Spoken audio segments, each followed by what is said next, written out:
안녕하십니까, 공병호입니다. 여러분, 이제 글을 쓰는 거, 특히 이제 논쟁적인 글을 쓸 때는 욕을 많이 먹지 않습니까? 특히 이제 우리나라는 이 진영이 굉장히 나눠져 있기 때문에 그런 이제 글을 쓰거나 이렇게 하는 사람들이 칼날 위에 서 있는 그런 기분인 거죠.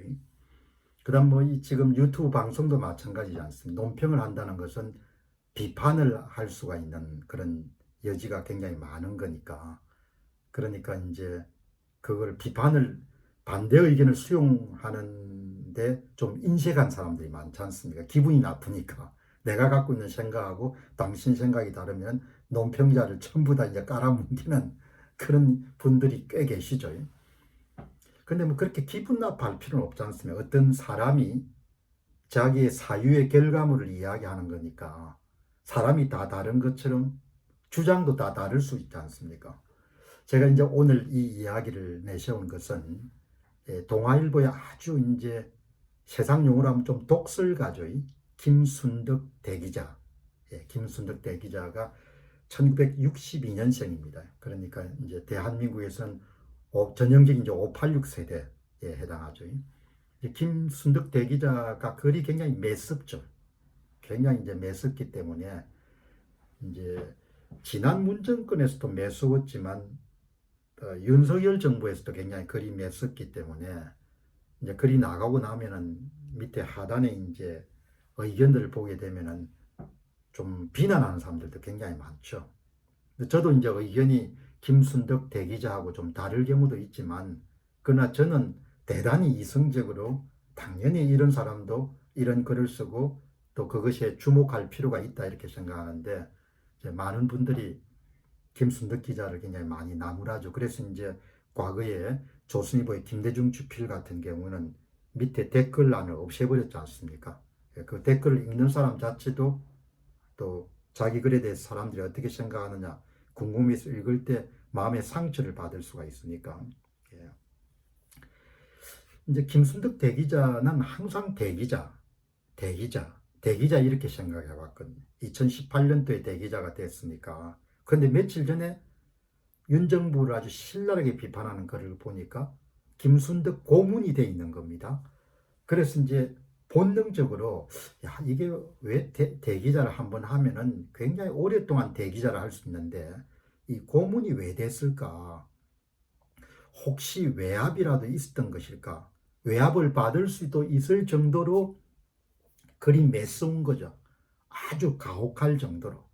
근데 문정권에도 가혹했거든 글이야. 예. 그런데 이제 윤석열 정부는 조선중앙동아의 대표 칼럼니스트가 윤 정부나 윤 대통령을 심하게 여러분들 비난하거나 비판하는 부분에 대해서 굉장히 알레르기 반응을 가지신 분들이 굉장히 많지 않습니까? 네, 그래서 이제 보니까 야 이게 외압이 있었던 것이 아니겠느냐 저 혼자 그런 생각을 하고 한번 찾아봤습니다. 네, 김순덕 대기자가 내 눈에는 요 근래에 인사이동을 통해 고문이 된 것 같은데, 고문이 된다는 것은 기본적으로 한글은 물러서는 거잖아. 글은 계속 쓰겠지만 보니까 외압은 아닌 것 같고, 왜 그런가 하면 2018년도에 대기자가 됐지만 2023년도에 고문직이 됐네요. 인사 동정을 보니까. 그러니까 최근 일이 아니고 그걸 저는 못 느꼈던 겁니다. 항상 글을 보게 되면 김순덕 대기자 이렇게 여러분들 정리되는 걸 느꼈고, 또 김순덕 대기자가 글을 쓴다 이렇게 생각했는데 엊그제 여러분들 칼럼이 고문이 돼가지고 당연히 여러분들 의심을 할 수가 있는 거죠. 예. 여기 보시면은 이 김순덕 고문을 소개한 글에 이런 게 나옵니다. 동아일보에서 김순덕 칼럼, 김순덕의 도발 등을 연재하고 있는데, 김대중 정부 말기에 논설위원으로 데뷔해서 참여정부 이르러 민주당 정권 집권기마다 신랄하게 비판하며 명성과 악명을 동시에 얻었다.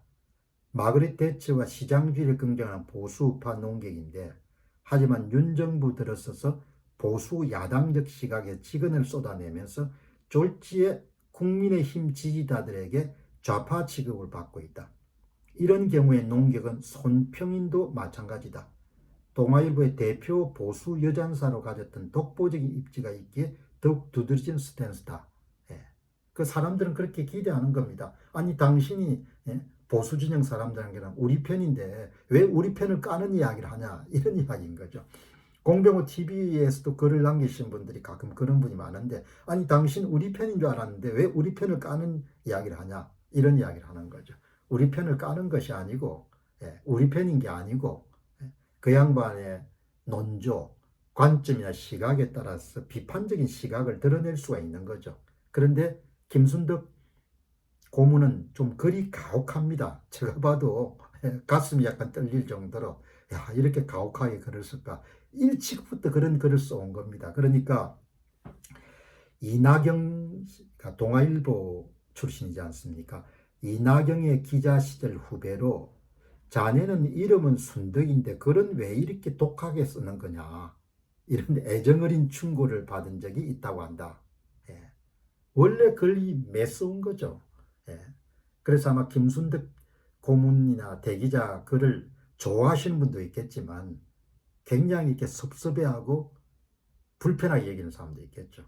예. 그런데 다행스럽게 2023년도에 고문직으로 대기자의 전직을 했고 그 대기자의 후임으로 지금 글을 자주 쓰는 이기용 논설위원이 대기자가 됐으니까 뭐 외압이나 이런 부분은 없었을 것이다. 그렇게 제가 이제 단정을 하게 되는 거죠.